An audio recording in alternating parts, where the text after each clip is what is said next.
Welcome to the Slop Temple. We pray this video helps. You start by validating prerequisites: account, device, and two-factor authentication.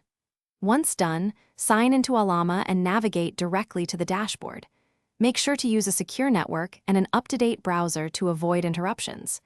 You'll look for a section labeled API, Developer, or Tokens. This is where keys are issued.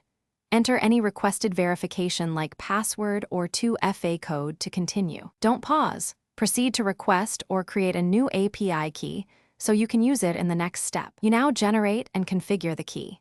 Click Create New Key or Generate Token, give it a descriptive name, and choose scopes that match your use: read, write, or admin. Once selected, apply environment or IP restrictions if available to reduce risk. When the key appears, copy it immediately. Ollama often shows keys only once. Store that string in a secure password manager or secret store, and label it with purpose and date so you won't confuse keys later when integrating with your app. You finish by testing and verifying the key. Make a minimal API call from your app or curl, include the authorization header with the key, and confirm the response succeeds. Once confirmed, integrate the key into your deployment secrets and avoid hard coding.